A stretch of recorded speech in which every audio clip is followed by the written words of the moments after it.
નમસ્કાર દર્શક મિત્રો, સત્યમેવ જયતે લાઈવ ન્યૂઝમાં આપ સૌનું હાર્દિક સ્વાગત છે। વડોદરામાં ફતેગંજ વિસ્તારમાં આવેલા લાલ ચર્ચ ક્રિસમસ પૂર્વે સજાવવામાં આવ્યું।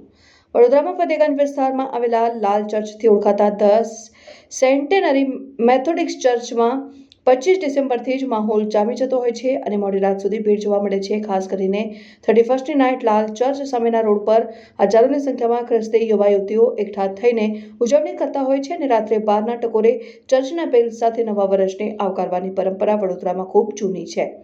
વડોદરામાં ફતેગંજ વિસ્તારમાં આવેલા લાલ ચર્ચથી ઓળખાતા ધ સેન્ટેનરી મેથોડિસ્ટ ચર્ચમાં ડેકોરેશન સાથે સજાવવામાં આવ્યું। ખ્રિસ્તી ધર્મના લોકો નવા વર્ષની શરૂઆત પ્રભુ ઈસુના જન્મદિવસથી કરતા હોય છે। આ પર્વ દરમિયાન લોકો પોતાના ઘર અને દેવળોને જુદી જુદી લાઇટો, સ્ટાર, ક્રિસમસ ટ્રી, કબાટ વગેરેથી સજાવતા હોય છે। આ સાથે કેટલાક લોકો તો સાન્તા ક્લોઝ બનીને બાળકો, પરિવારજનો અને જરૂરિયાતમંદોને નાની મોટી ભેટ સોગાદ આપતા હોય છે।